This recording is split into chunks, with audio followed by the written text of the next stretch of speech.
Arahato Sama Sambuddhassa Namo Tassa Bhagavato Arahato Sama Sambuddhassa.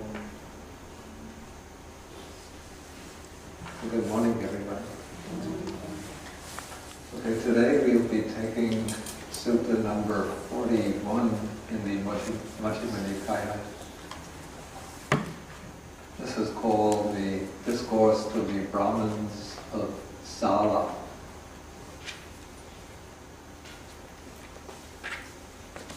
And this, I covered this sutta in our previous course. That was the course on the book in the Buddha's words.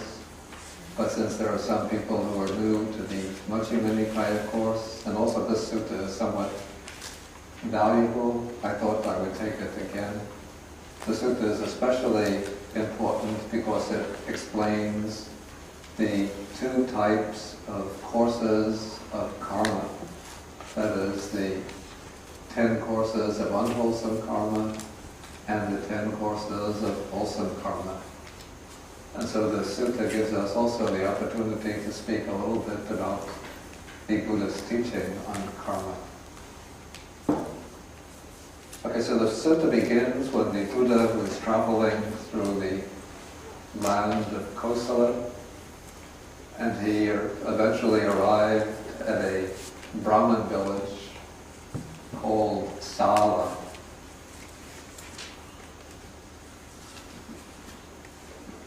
Okay, the opening of the sutta is somewhat standard.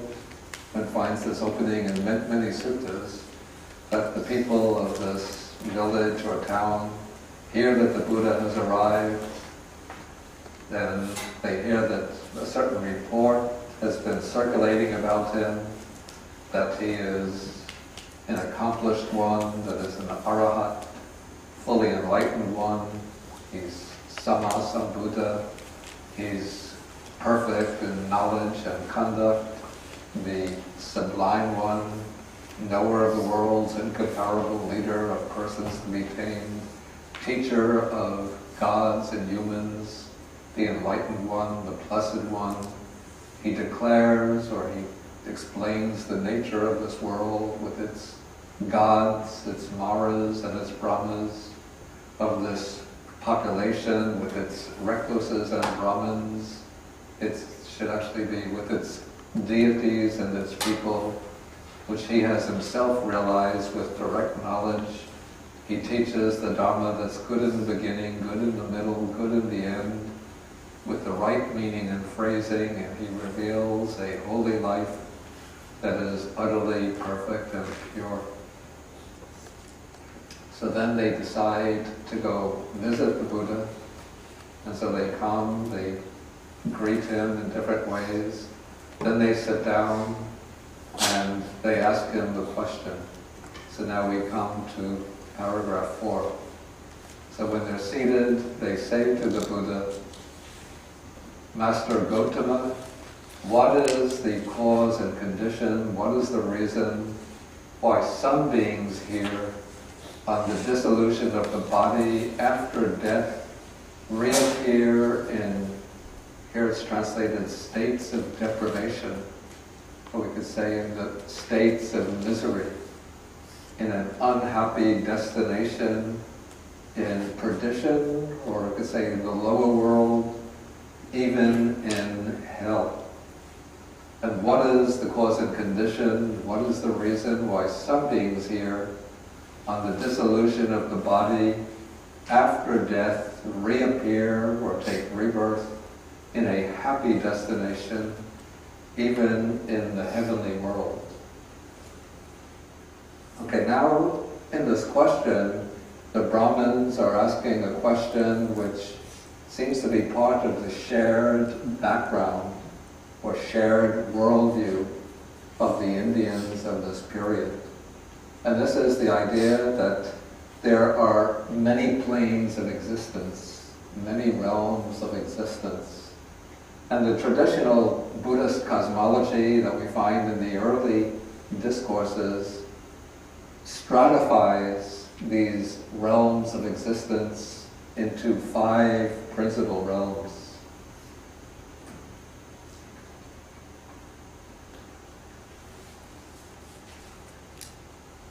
So of these 5 realms, we could say the center is the human realm.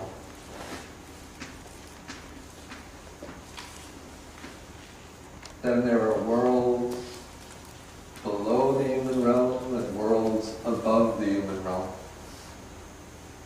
Below the human realm, there are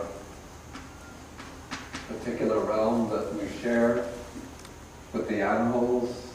These are visible realms.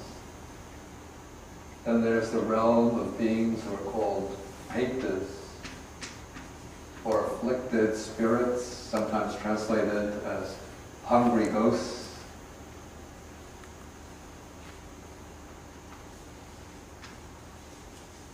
And then there are the hell realms.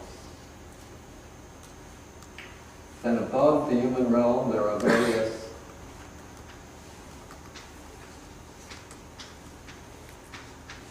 heavenly realms.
Okay, so below the human realm we have 3 realms which are collectively called the bad destinations or the unhappy destinations, or the states of deprivation, states of misery. In these realms the amount of suffering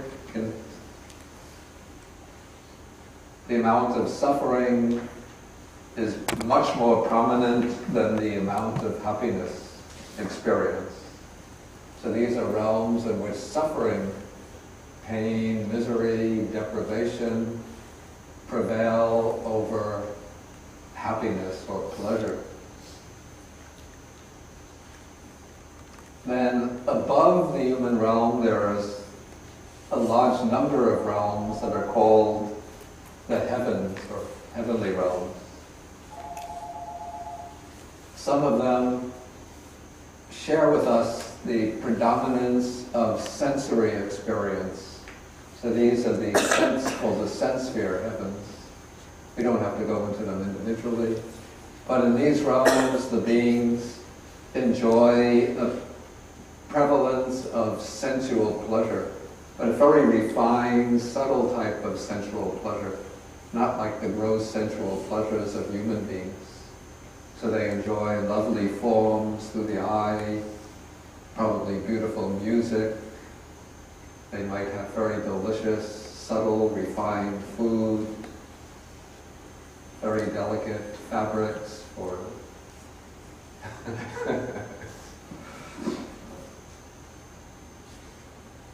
and they spend all of their time, much of their time, just enjoying these subtle sensual pleasures. And above the sense sphere heavens, there are a large number of realms which are called the form heavens, or the heavens of subtle form. In these realms, the grosser types of sensual pleasure have completely vanished, and the beings here spend most of their time in kind of deep meditative bliss. They still have physical bodies, subtle physical bodies,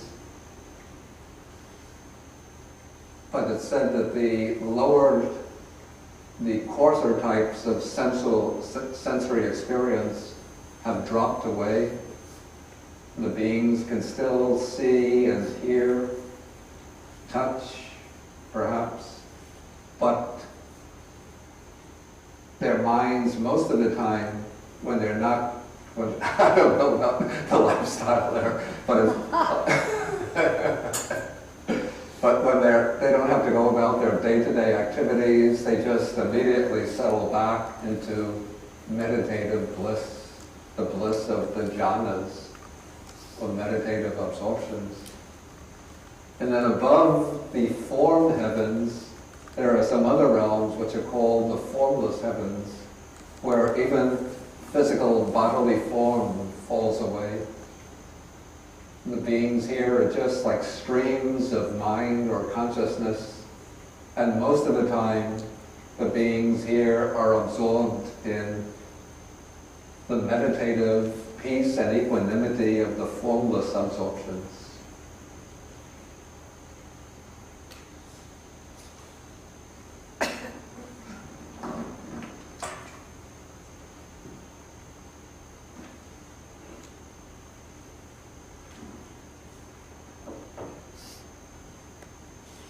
So they don't have to worry about missing buses or having to cook 2 or 3 meals a day, but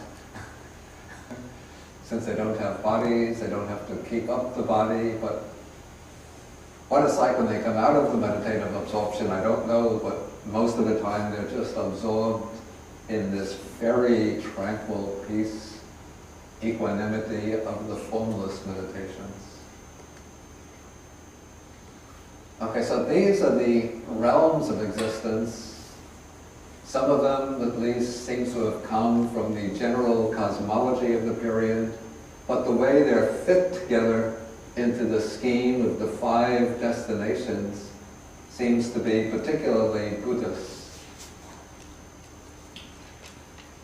And it's sometimes thought, believed, especially by some modern Western commentators on Buddhism, that the Buddha just accepted this cosmological scheme because he was speaking in India during this period, and so he had to sort of take on board the Indian cultural package in order to make his message clear to the people of India.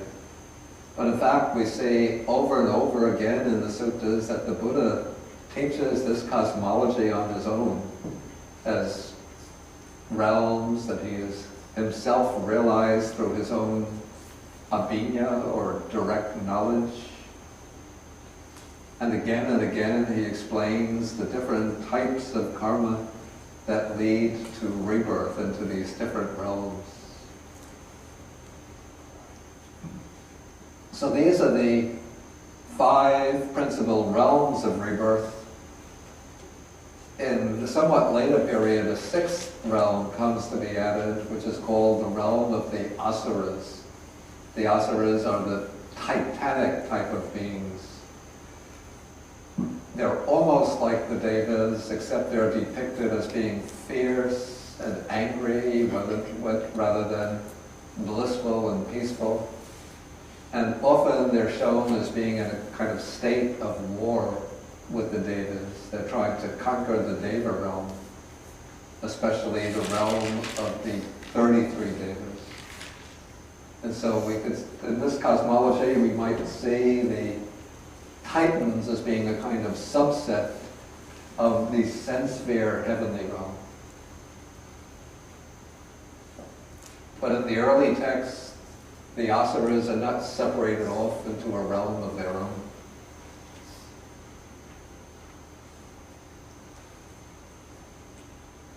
Okay, so now the Buddha, the Brahmins who have come to the Buddha are asking, what is the reason why some beings are reborn into the lower realms, and what is the reason why other beings are reborn into the higher realms? And according to the Buddhist explanation of the mechanism or dynamism that underlies the process of rebirth. According to the Buddha's teaching, that mechanism or dynamism is what is called karma, or in Pali, kamma. So it's kamma is the governing factor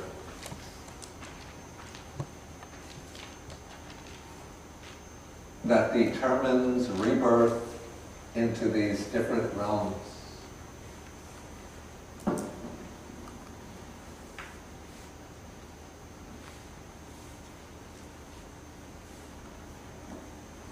But what exactly is kamma? Some kind of mysterious force, some kind of destiny that you read about in the horoscope? What is kamma exactly? Action, that's right. The word originally means action or deed. And what kind of action is kamma? Particular type of action. The decisive factor according to the Buddha's teaching. Right, it's volitional action. That is an action that expresses volition, that expresses intention.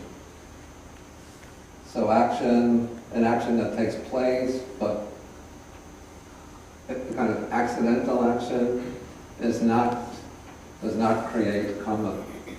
For example, if you're walking down the road in the summertime and there are insects on the road and you step on a bug, the bug dies, it's not the kamma of taking life because you're not doing this intentionally. Of course, one should try to be mindful when walking not to step on visible insects. But, sometimes one can't help because one can't see them. So that doesn't create kamma. And so in this sutta, the Buddha is going to he doesn't use the explicit word kamma, but he explains it in terms of another word, which is conduct. The word that's used here is charya.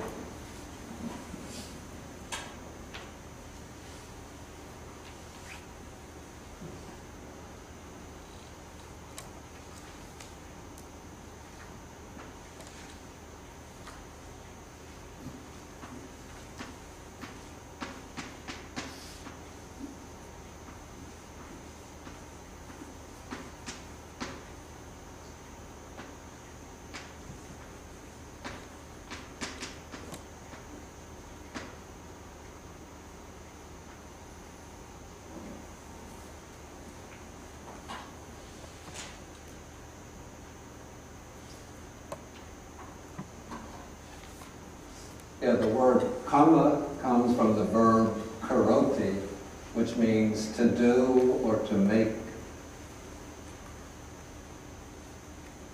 I'm wondering whether the English word create comes from the same Indo-European roots. Perhaps so. Of course, the root in Sanskrit would be kra. So you can see kra turning into create on the one hand, and then in Sanskrit karma, or karoti on the other. Okay, the word meaning conduct is charya, which comes from the verb charity, which originally meant to walk.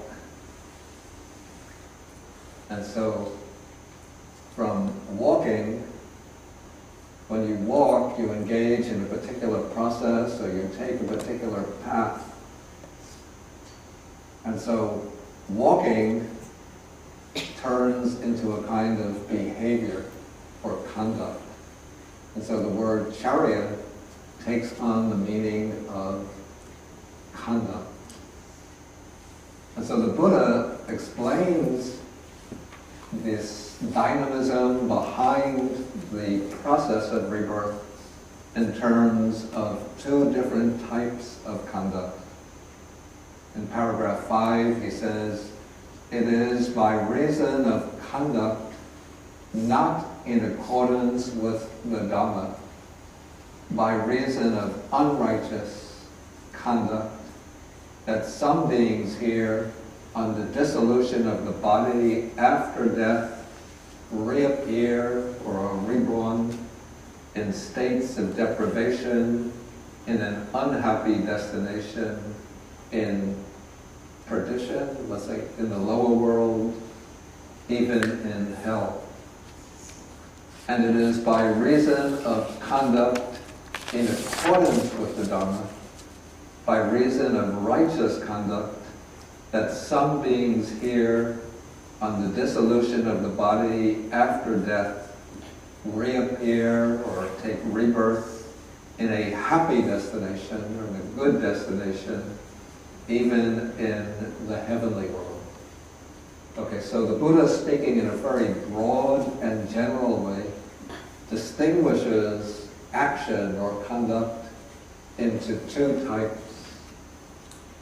And he distinguishes the action into two types according to Dhamma, which here is not being used in the narrow sense or the specific sense of the Buddha's own teachings. But the concept of Dhamma was something which was shared among just about all of the Indian spiritual teachings of this period. And so the idea of Dhamma is the idea of a kind of universal principle of goodness, righteousness, and truth that lies behind the working of the cosmic process, and that also lies behind human activity. It's the kind of, you could say, it's the ideal standard of human activity.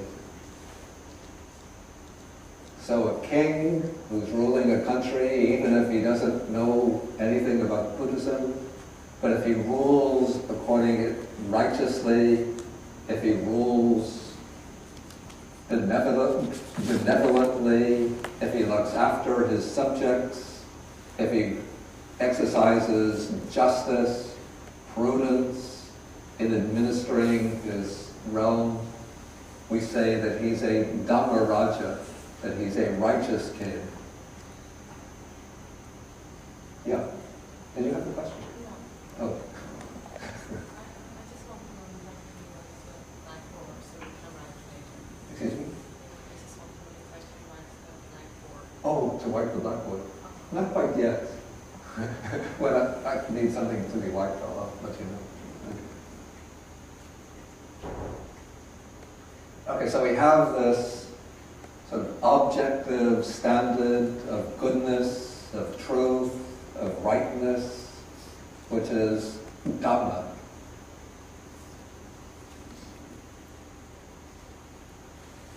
And so we have today, you know, the meditation teacher Goenka, the Vipassana meditation teacher in India, in order to attract Indian people who would be hesitant to come to him and learn from him. If he says, I'm teaching Buddhism, then the Hindu people will think, oh, we can't go to Goenka, he's teaching Buddhism, we're Hindus.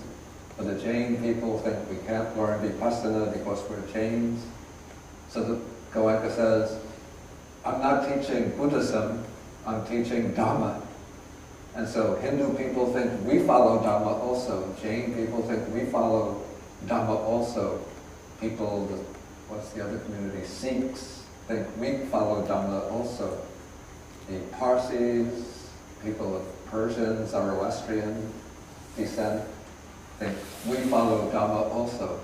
So this concept of Dhamma, it's a kind of all-Indian concept of the basic principles of goodness, truth, reality, justice, fairness, wisdom. And so action can either accord with the Dhamma, action can flow in harmony with this universal law of goodness or truth. It's like a river or like an object which is flowing along with the river. Or action can contradict the principle of rightness, righteousness, goodness, and truth. And that's like an object going contrary to the current. of the river. And so it is this that determines actions as being righteous or unrighteous, whether they accord with this universal law of goodness, truth, or righteousness.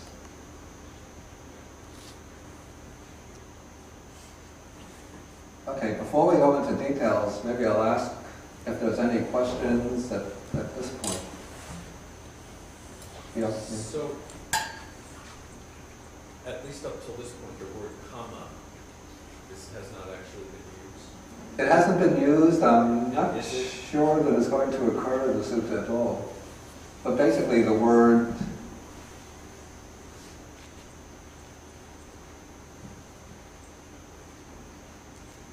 it seems that the word karma doesn't occur in the sutta, but the word charya is virtually synonymous. Is this, Is it your understanding that this might be an earlier teaching of the Buddha's at a point where he maybe hasn't sort of formulated his concept of karma? I doubt that. I think that he's just using an alternative manner of expression. Because what's being laid out here are basically the same as the 10 courses of unwholesome and wholesome karma.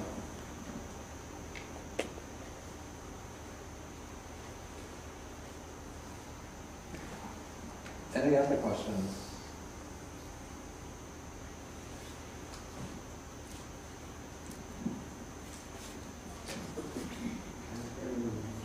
Okay, when you say if a person steps an insect in the summer accidentally, that doesn't create karma at all, or that doesn't create a karma of killing at all? Yeah, the act of killing the insect, stepping on it unintentionally, doesn't create the karma of killing. And does it create a karma? I don't think it would create the karma, no. So that's an action without any consequence. Yeah, technically one would say it's not a karma at all. It's an action, but it's not an action that creates a karmic consequence. Of course, the person will be thinking certain thoughts, and if the person is thinking unwholesome thoughts, he'll be creating unwholesome karma. If he's thinking wholesome thoughts, he'll be creating wholesome karma. But his action of stepping on the insect is not an action of killing. And it doesn't create a karma of killing, but it creates certain kind of karma, and only arhat doesn't, in certain aspect, doesn't create karma. Otherwise, every action creates certain kind of karma. It's not the case. The way in my own understanding, it would only be what I would call the ethically significant types of actions that create the karma. According to the Abhidhamma system, they say every thought, every momentary thought creates some karma, wholesome or unwholesome. I'm not sure whether that is the case. At least in the suttas, the discourses, attention is not directed to every single thought that arises in the mind, but only what I would call morally significant actions and thoughts. But why When you take the... why if somebody kill another person not on purpose, like by accident, does it create karma? Okay, if somebody kills another person by accident, Yeah. even that would not create the karma of killing. Because I think a long time ago I was taking another course online. Of course not. A course online, like Yeah. through Skype, and we also talked about the karma. But at that time, maybe it's different, like Mahayana and Theravada. Maybe it's the difference. Because the Venerable gave us an example. It's a king. He was playing chess with another person, Yeah. and at that time, a monk came to see him, and But so, the soldier went to see the king and see if he wants to see the monk. But the king at that time, because he was playing the chess, and he said, kill. It's on the chess. It's like, I don't know how to explain, but it's because of the chess. And he said kill. But the soldier think kill the monk. So the soldier took the monk and killed him. Yeah. And it's because, if I didn't remember wrong, it's because the monk in his last life, he killed the king by accident. So the monk got killed by accident in this life. yeah. I don't know where it comes from, because mostly I don't remember where something comes from. Yeah, I have to say it doesn't seem probable to me.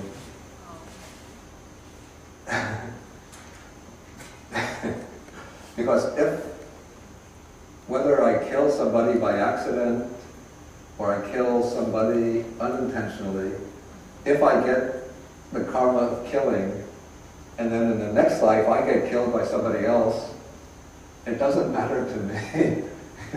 I'm getting killed. So, but it should matter. It should be the case that only the person who kills intentionally should accumulate the karma of killing to be killed in the next life. And the king who says, kill, the way I would see it, he doesn't get the karma of killing the monk. Because it's not his intention to kill anybody, he's just playing the game. But his soldier who killed the monk, of course, he'll get the karma of killing. Because even though he misinterpreted the king's command, but he performed the act of killing.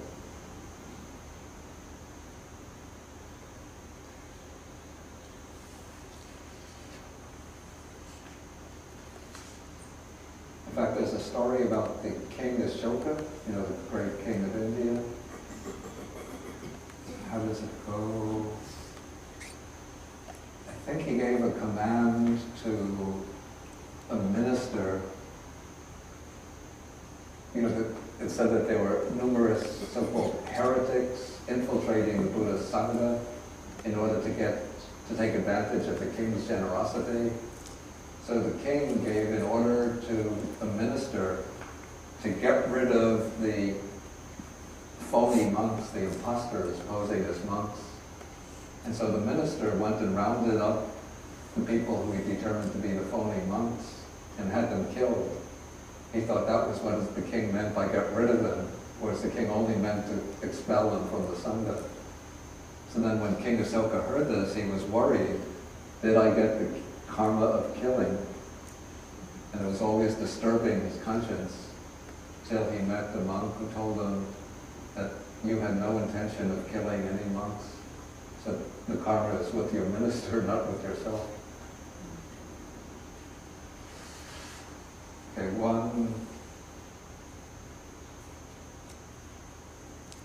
Okay, these questions from the internet, not so really directly related to our topic.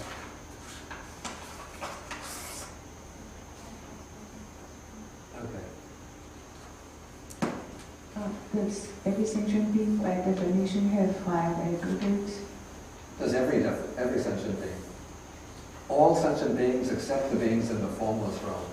In the formless realm, there's no form aggregate. Okay, so let us go on now.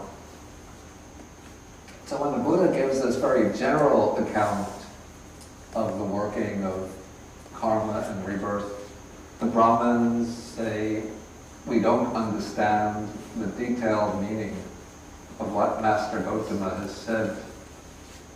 Please explain the Dhamma in detail so that we could understand it. Okay, so now the Buddha is going to give a detailed explanation, and this is going to be the explanation first of the 10 unwholesome types of karma, and then the 10 wholesome types of karma.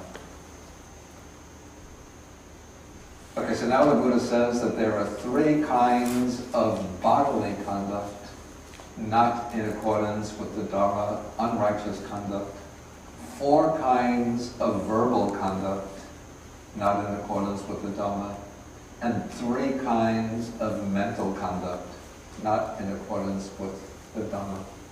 And so you see, we have here what the Buddhist texts they refer to as the 3 doors of action. That is the door of body, door of speech, and door of the mind or thought. Actually, the mind is involved in all types of karma, because the mind is in the mind that volition arises. But sometimes volition arising in the mind expresses itself through the body as a bodily action. Then it becomes bodily conduct. Sometimes volition expresses itself through speech. Then it becomes verbal conduct or verbal karma. So speech, or even nowadays we could say writing, is a form of verbal karma. Internet type of verbal karma. Nowadays we have people, always see them.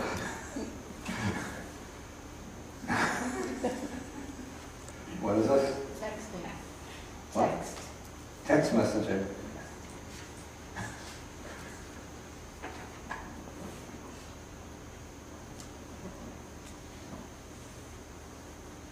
Any other types?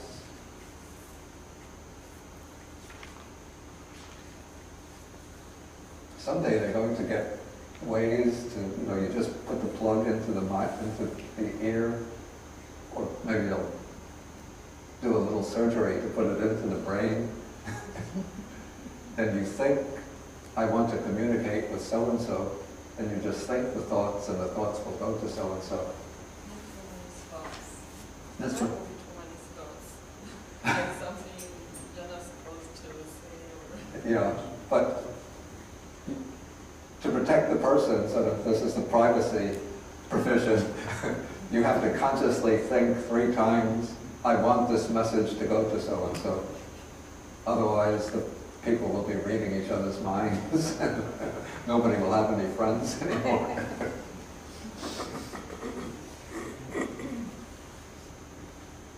Okay, so 4 kinds of verbal conduct, and then the 3 types of mental conduct are types of thoughts that remain purely mental but don't express themselves in bodily or verbal action. Okay, so how are there 3 kinds of bodily conduct not in accordance with the Dhamma, unrighteous conduct? Okay, so then the Buddha explains, and these are all pretty much stock explanations which occur again and again in the suttas. Somebody kills living beings, he is murderous, bloody-handed, given to blows and violence, merciless to living beings. He takes what is not given. He takes by way of theft the wealth and property of others in the village or forest. So if one takes something which doesn't belong to anybody, one finds on the road or on the beach, maybe some nice seashells or some beautiful stones, and they're not on somebody's property, you don't have to be worried, if I take them, am I going to be breaking this moral principle? That's okay. What is actually intended by taking what is not given is taking the property or belongings of others. Okay, he misconducts himself in sensual pleasures. He has intercourse with women who are protected by their mother, father, both mother and father, brother, sister, relatives, who have a husband, who are protected by law, and even those who are garlanded in token of betrothal. That is one who is engaged. in India, when at the engagement ceremony, they put the garland around the necks of the couple. And we have to remember, in India, in the Buddha's time, things were always formulated, I have to say, from the standpoint of the male. So we don't get the formulation of sexual misconduct from the standpoint of the woman. But it's interesting, one has to discuss this a little openly, that what constitutes sexual misconduct for the man is having sexual relations with a woman who is in a fixed relationship to somebody else. That is, if it's a minor protected by relatives, or a married woman, or an engaged woman, or somebody protected by the law. But if a married man, this is probably according to Indian law, if he goes to a house of prostitution and has relations with a prostitute, it seems it's not regarded as sexual misconduct against the background of that time. Or even if a married man has a relationship with, not to speak of a prostitute, but just of a single woman. I don't know. Nowadays we would regard that as sexual misconduct. But it seems in India during the Buddha's time that was regarded as permissible.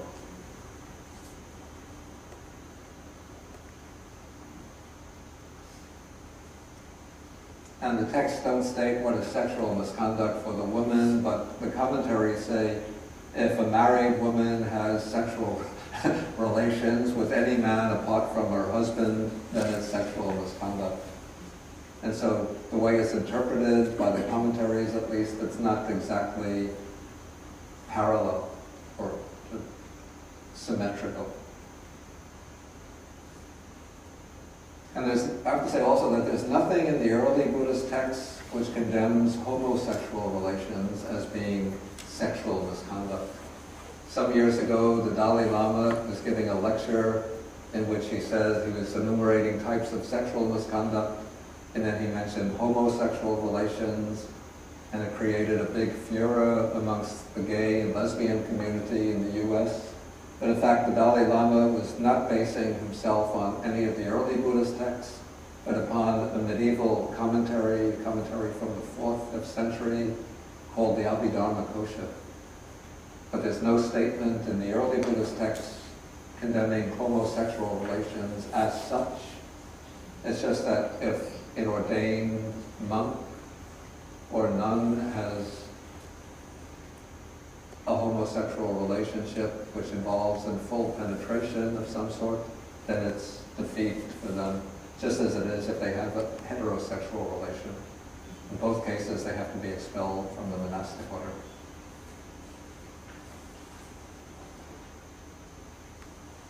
Okay, so these are 3 types of bodily misconduct.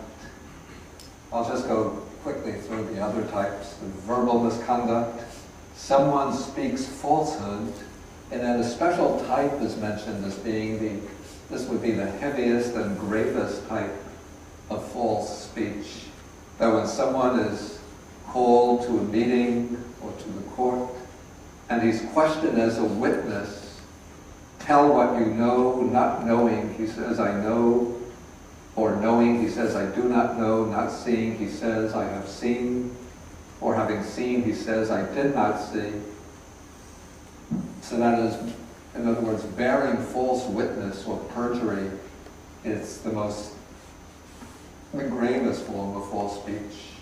But then to include the other types, he says, in full awareness, he speaks falsehood for his own ends, for his own benefit, or for another's end, to secure some type of worldly benefit for another person, or even for some trifling worldly benefit.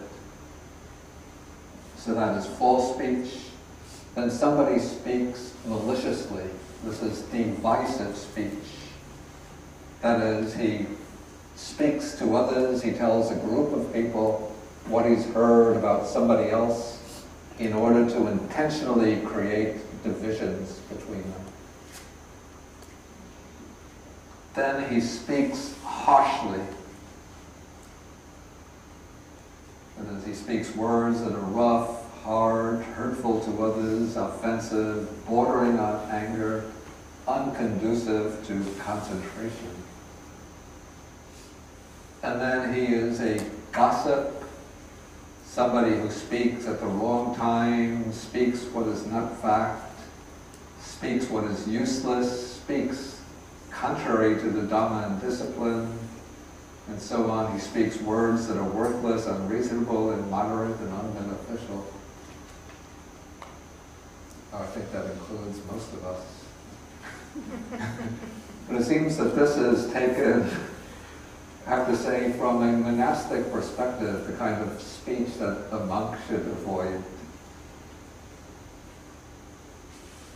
But I think if in ordinary day-to-day life we speak words that are not about the Dhamma or about the discipline, but just ordinary polite conversation, I don't think that would be included under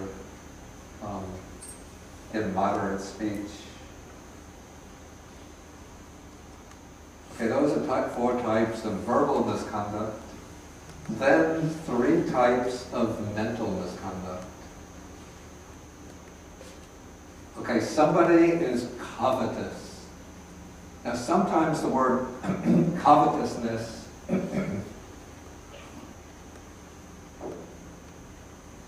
is used in the sense simply having desire or craving for some kind of sensual enjoyment. But that is not the type that creates the strong, unwholesome karma that can lead to rebirth in the lower realms. But the type of unwholesome thought governed by craving that creates the unwholesome karma is coveting the wealth and property of others. That is, thinking, I want to get possession of somebody else's wealth or their belongings. And so it takes the form of a wish. I wish that what belongs to others could be mine. So if I see that, say, Heidi has a nice computer, and I think, that's a nice computer, I wish that I had a computer like that. Okay, that's a greedy thought, but it's not creating this type of unwholesome karma. But if I think, I want to get Heidi's computer, so maybe when she's not looking, I will just, what's the expression, pilfer it and dash off with it. Well, that would be stealing, but if I'm just thinking about that, planning it, or brooding, how can I get that computer, then it becomes the unwholesome thought of covetousness, the unwholesome type of karma. Okay, the next, somebody has a mind of ill will and intentions of hate. Okay, we might have ill will towards another person, or sometimes we don't like a particular person, or some things that other person does make us feel even hatred towards that person. Of course, that's creating unwholesome karma, but it's not the powerful unwholesome karma that can generate an undesirable rebirth. What is the unwholesome, unrighteous course of conduct that has the power to create the unwholesome rebirth is the type of hatred that takes the form of a thought, a wish that somebody else will meet with suffering and misery, even with pain and with death. So it takes the form of the thought, may these beings be slain and slaughtered, may they be cut off, perish, or be annihilated. So if I don't like Jimmy, say, and whenever Jimmy walks into the room, I my mind gets upset and angry, and I wish he'd go away. Of course, it's unwholesome thought. It's creating some kind of unwholesome karma, but that isn't the strong unwholesome karma with the power to create the unwholesome rebirth. But if I think, I wish Jimmy would drop dead, or I wish Jimmy would meet with some kind of misfortune, or I wish he'd get knocked off, then that is the unwholesome type of unrighteous conduct of mind. Okay, then the 10th type of unwholesome karma, or unwholesome course of, the 10th unwholesome course of conduct is wrong view. And this is specifically the wrong view that denies the working of the law of karma. So it takes the form that there is nothing given, nothing offered, nothing sacrificed, or nothing given in charity. That there is no fruit of result of good and bad actions, that there is not this world or any other world, no mother or father. This doesn't mean that you don't believe that beings are reborn from a mother or father, but it means no point in looking after one's mother or father, no point in being kind and good and generous and helpful to one's parents. That there are no beings who are, I think it should actually be no beings who are reborn, no good and virtuous recluses and Brahmins in the world who have themselves attained some kind of higher realization and teach the nature of this world and the other worlds. So that is the wrong view that creates the unwholesome karma, a strong unwholesome karma.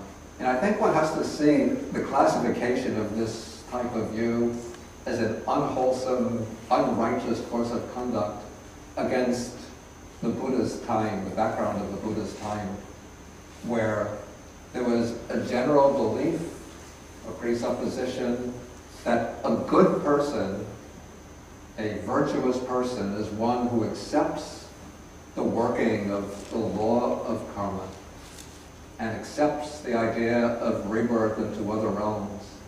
And so if a person explicitly denies this, particularly if they say that there's no point in doing any good deeds, any charity, no point in looking after, even after one's parents, no point in observing precepts. When you die, all that's left is the body. When the body gets buried, it just turns to dust, everything finished, and one's good or bad deeds all gone away. Okay, that would be the unwholesome course of action.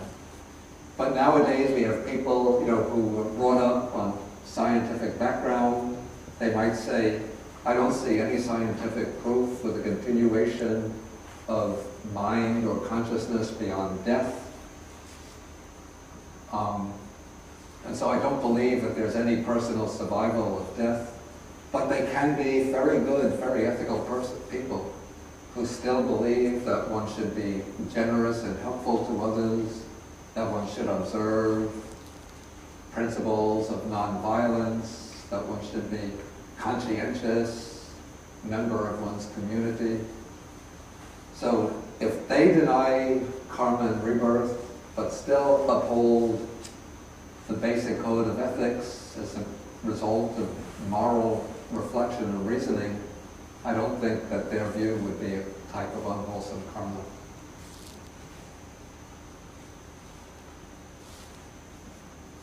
Okay, at this point I'll ask whether there's any questions on this.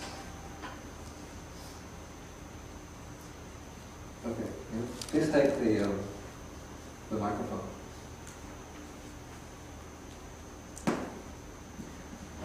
Wasn't there a teacher during the Buddha's time who actually did teach what you just described, what I would call nihilism? Yeah. So is it possible that this is kind of also a pointed denial or jab at that teacher? Yeah, though I don't think that this is intended as a kind of personal jab at that teacher, but the Buddha rejected that teacher's view because, again, against the background of his time, that kind of view was seen as undermining one of the foundations for morality. And in fact, that teacher, the way his view continues, you find this in Sutta number 7, his view explained at length in Sutta number 76 in the Middle Length Discourses. He goes on to say that those who teach the doctrine of giving, who praise the virtues of giving, those are fools. That a person that when the person dies, their sense faculties just completely stop functioning, the mind faculty just vanishes into space, and they praise the person while they bring him to the burial ground, and then after the burial, after the cremation, all that is left are ashes. And so then he says, the wise and the foolish after death perish and are annihilated and do not exist anymore. So did that particular teacher, do you know, basically teach, like, so eat, drink, and be merry, and do whatever you want? It seems so, though all we know about that teacher's teaching, because no records have survived apart from what has come down in the Buddhist texts. And so that's really all we know about his teaching. But he seems to have been something like a materialist who held that what exists in reality are just the material elements, and mind or consciousness is just a byproduct of material elements. And so when the material elements that give rise to life, when they cease, then mind or consciousness completely stops.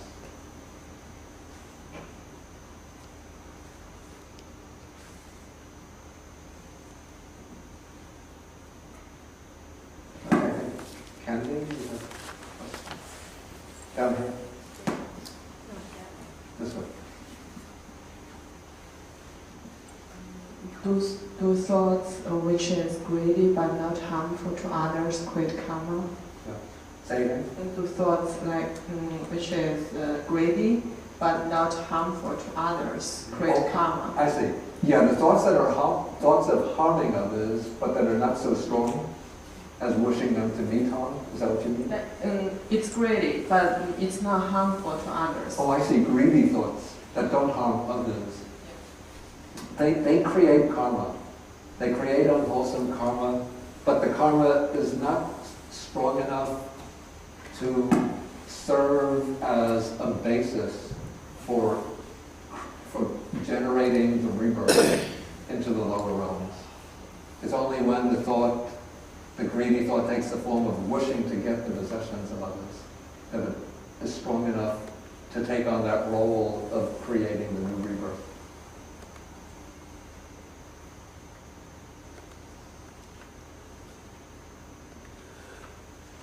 Let's see. Okay, so he says, this is actually a comment. It seems that the wrong sexual conduct in early Buddhism is that which causes physical or mental harm to the parties involved, including legal guardians, or that break a law or a covenant between people. Yes, that's a good point. Then the Buddha's golden rule emphasizes self-restraint. Do not hurt others in ways that you yourself would find hurtful. That's also a good point.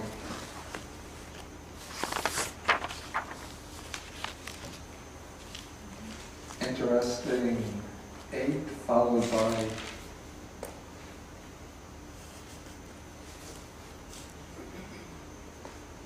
is converted into the sunglass icon. I don't know what that means. Oh, 8 followed by a closing parentheses is converted into the sunglass icon. But what does that have to do Okay, let's go to the other side of the teaching now. So now the Buddha is going to teach the 10 kinds of good conduct. Good conduct of body, speech, and mind. So he gives the general statement in paragraph 11, then he moves into the detail, paragraph 12, with the types of good bodily conduct. Okay, here someone abandons the killing of living beings, abstains from the killing of living beings, and has laid aside the rod and weapon, that is the instruments of killing. Now, in the good types of conduct, there are actually two aspects. Okay, now we could just...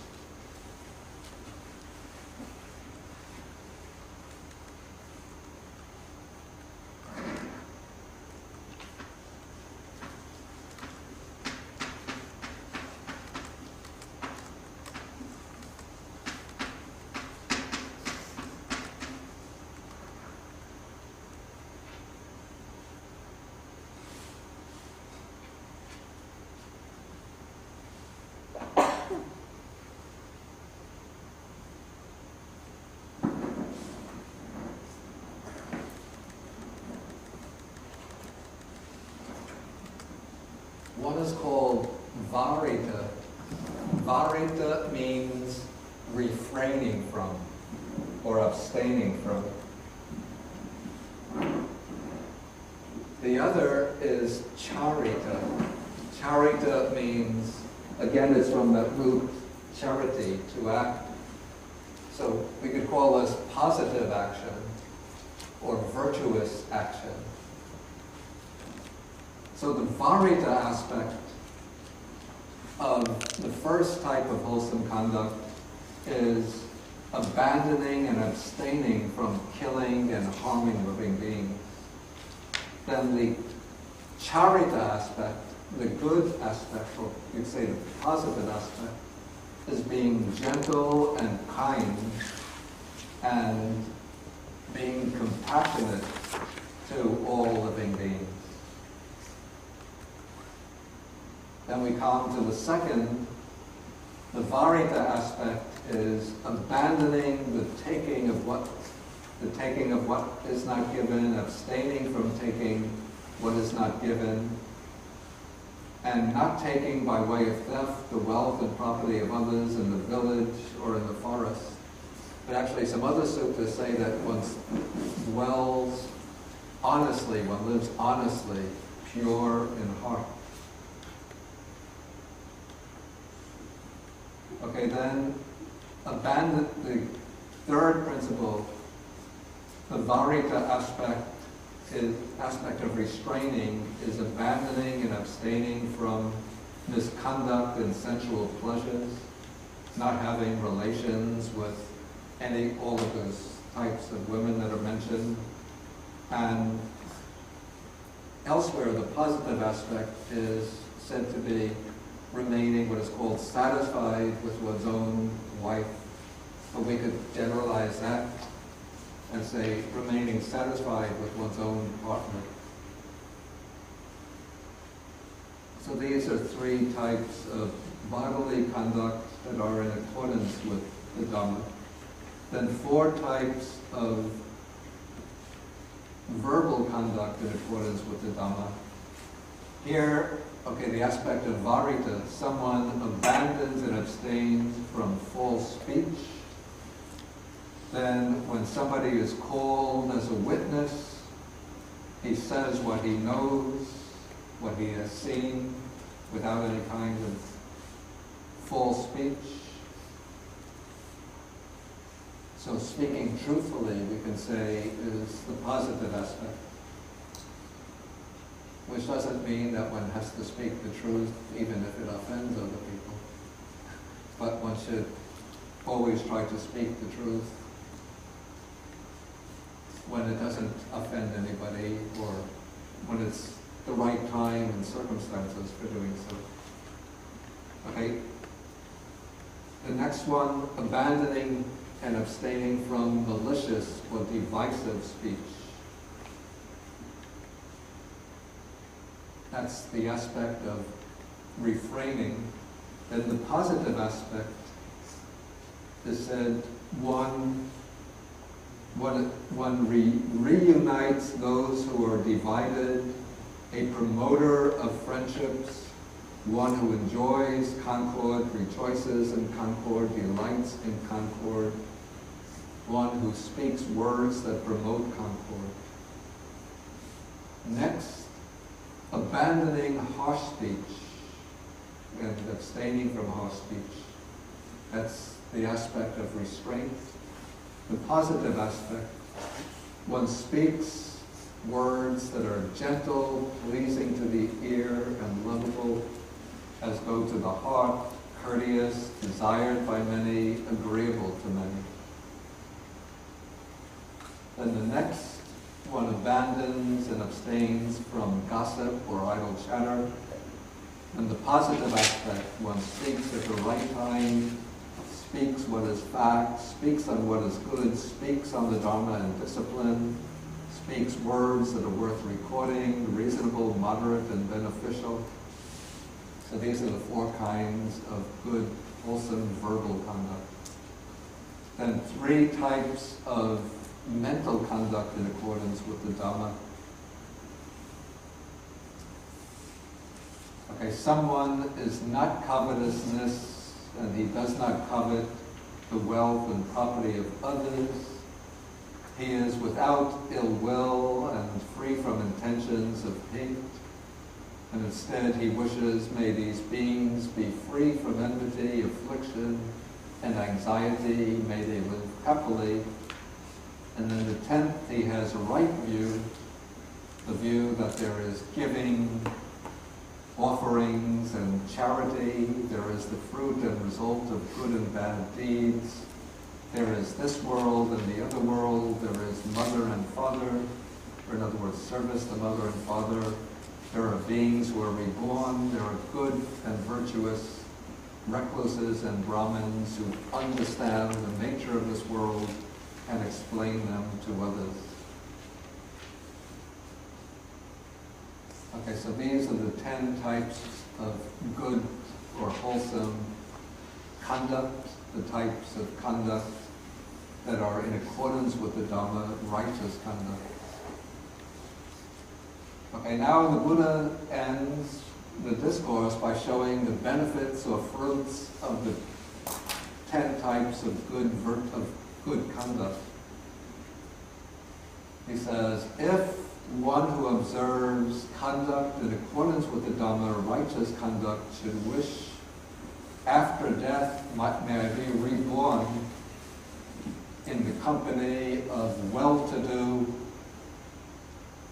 nobles, the kshatriyas, the aristocrats, it is possible that he will be reborn in such a way.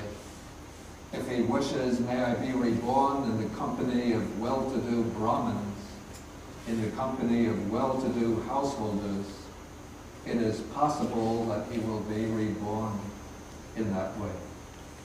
So he has, we call this a store of wholesome karma, of virtuous conduct, and that virtuous conduct is the kind of karmic fuel that can propel his consciousness into the realm of rebirth, where he wants to be reborn. And so if one forms a strong aspiration to be reborn as a human being in good circumstances, then if one has sufficient karmic merits, then those merits will direct one towards that realm. Okay, if one wants to be reborn in the company of the devas, and here the Buddha goes through the 6 sense-sphere deva realms, the 4 great kings, the heaven of the 33, the Yama gods, the Tusita heaven, the gods who delight in creating, the gods who wield power over others' creations. Those are the 6 sense-sphere heavens. one could be reborn in those realms. Okay, if one wants to be reborn in the form realm, starting with the gods of Brahma's retinue, up through the gods of the Akanita realm, one needs as the basis the 10 types of wholesome karma. But that is not sufficient. In order to be reborn in the form realm, one also needs the power of meditation, the power of samadhi. So the basis is virtuous conduct, the 10 types of virtuous conduct, but you have to use fortified fuel. It's not enough just to have the ordinary fuel, but it has to be like, do they have, when you get gasoline, super? Is there something called ordinary gasoline and super gasoline? So this is like super gasoline. 10 types of good conduct is the basis, but then they have to pump in and treat it chemically with the power of samadhi to get to the form realm. If one wants to be reborn in the realm of infinite space, the realm of infinite consciousness, the realm of nothingness, the realm of neither perception nor non-perception, through the 10 types of wholesome karma, one can be reborn there, but that has to be reinforced or strengthened by the superpower of samadhi. That is, as a human being, one has to develop the formless meditations.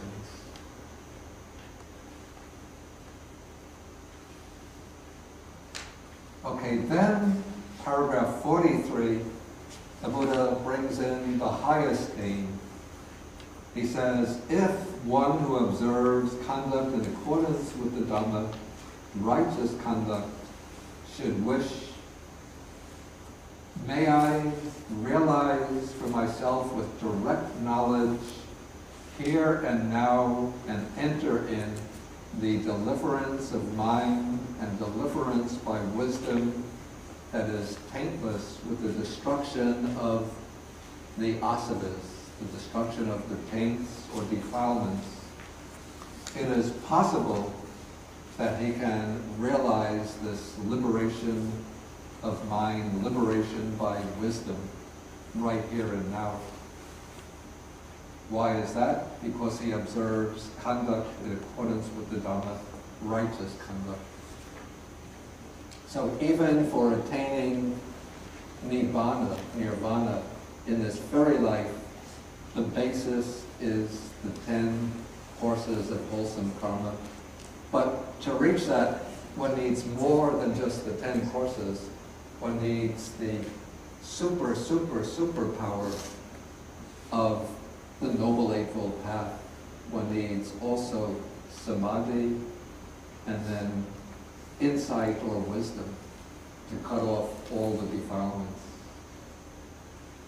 Or in other words, one needs the whole Noble Eightfold Path. Right view, right action, the right view, right thought, right speech, right action, right livelihood, mindfulness, effort, concentration, and effort, mindfulness, and concentration. Okay, so then when the Buddha finished speaking, then the Brahmins, householders, express their appreciation and they go for refuge to the Buddha, Dharma, and Sangha. In other words, a happy ending. Okay, any questions now on anything in the Sutta? Gary, do you want to take this?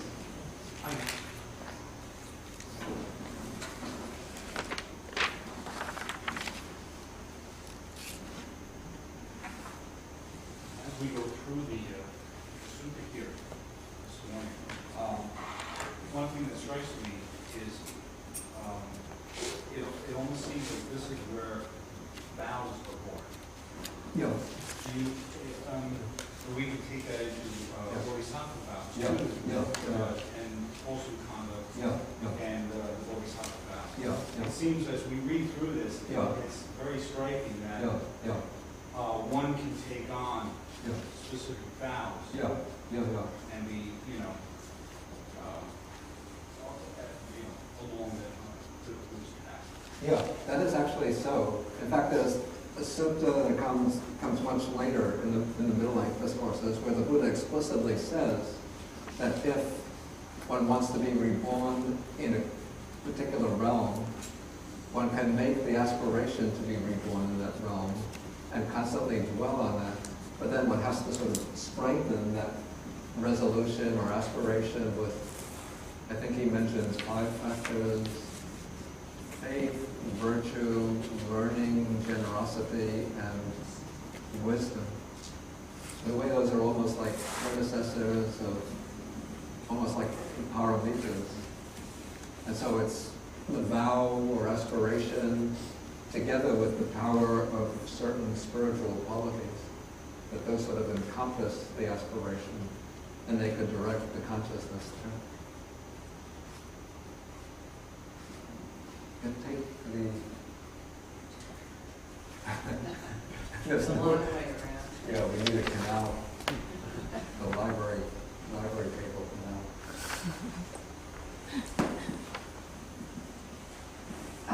I've always been troubled by the rebirth as a wealthy person. Yeah.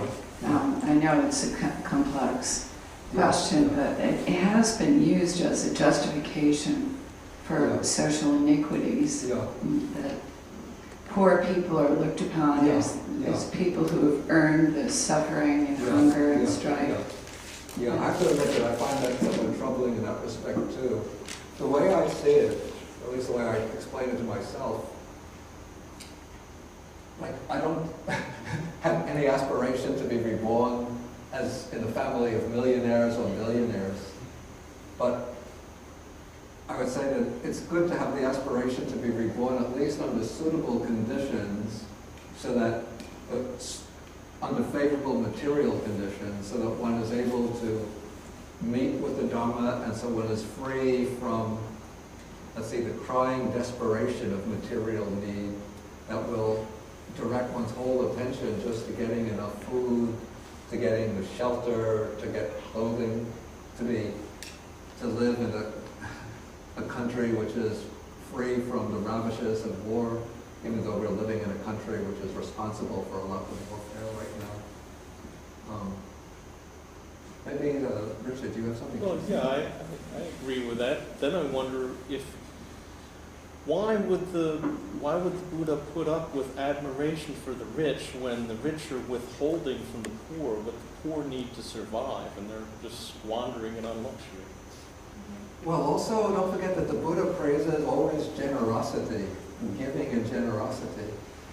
So maybe he sees that as a way to balance out the inequalities and standards of living. And also, probably in the Buddha's time, well, I don't know, there seem to have been quite sharp differences in living standards. Well, in India now, there's fabulous wealth next to absolute poverty. I mean, people dying of malnutrition. Yeah. And for most, for Hinduism, does not mandate anything against that.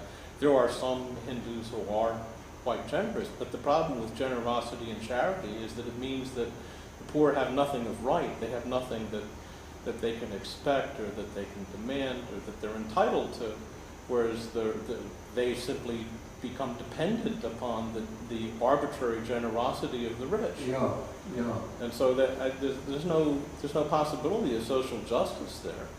Yeah. So why admire the rich?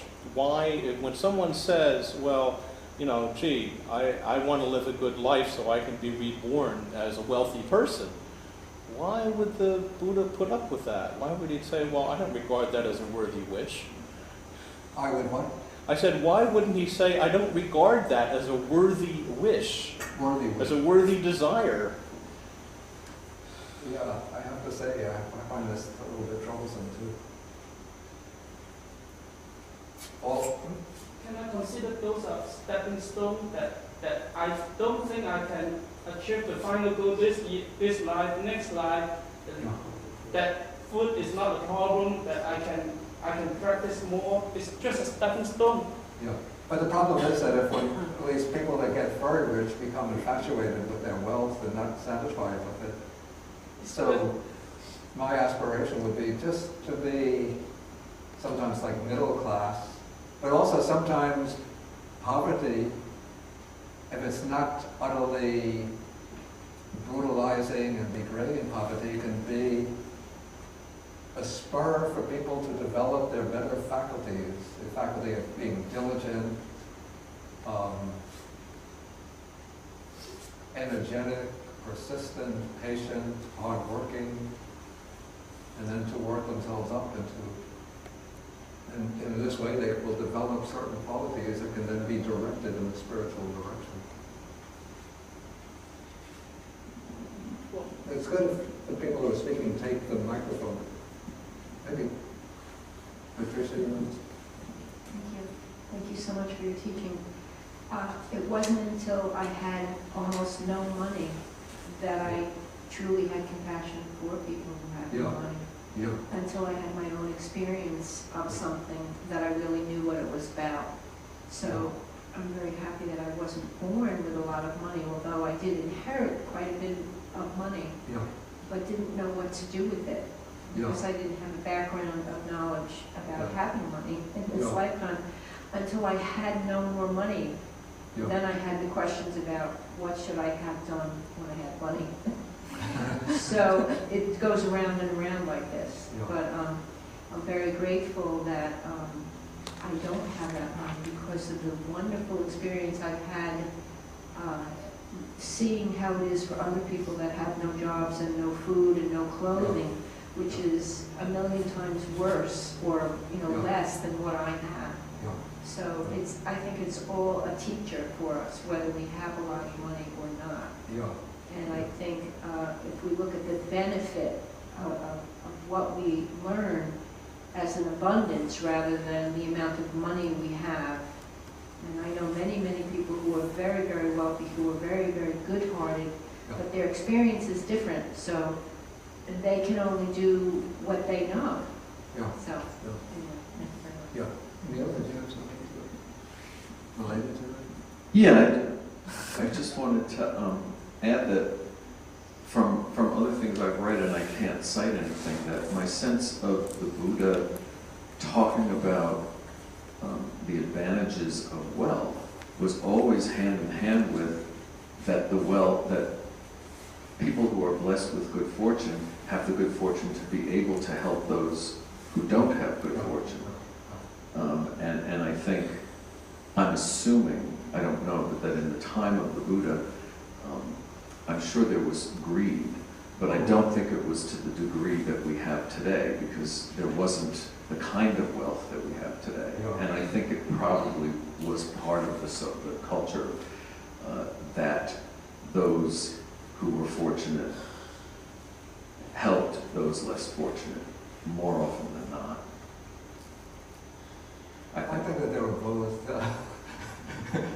There are some texts which speak about how the Kshatriyas and Brahmins are not satisfied with what they have, how they are plundering one another, competing with one another to get more and more wealth, how the greed is insatiable. So it's a little bit like we have today. Except the point that you make is that the Buddha does speak in other suttas about how a person should use their wealth. And then he speaks about that they should invest a certain amount in their business, use a certain amount to provide for their own material well-being, a certain amount to provide the taxes to the government, to perform certain duties to the relatives. Then another portion, a substantial portion, is used for giving, for generosity. And those were equal portions. Yeah.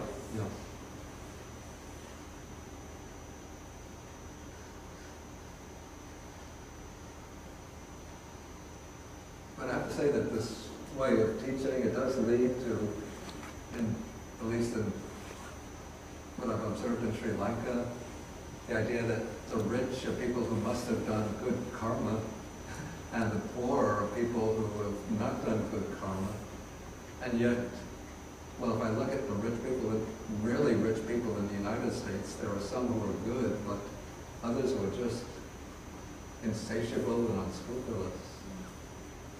And often one finds poor people, like poor people in third world countries, traditional countries, often have much more loving kindness, much more generosity, much more sense of care and compassion for one another than the rich people who have all of their material needs met. Even in the United States, the IRS reports that the rich give a smaller percentage of their income than the poor.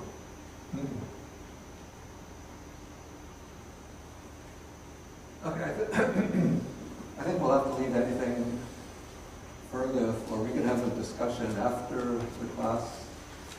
Maybe we'll do it in the Kuan Yin Po. I don't know whether the tables are set up, or we could just sit on the mats and discuss any further questions. And then next week, we have the class, the 18th, also the class will be here in the library. And next time I'll try to do 2 sutras. This is number 45 and 46.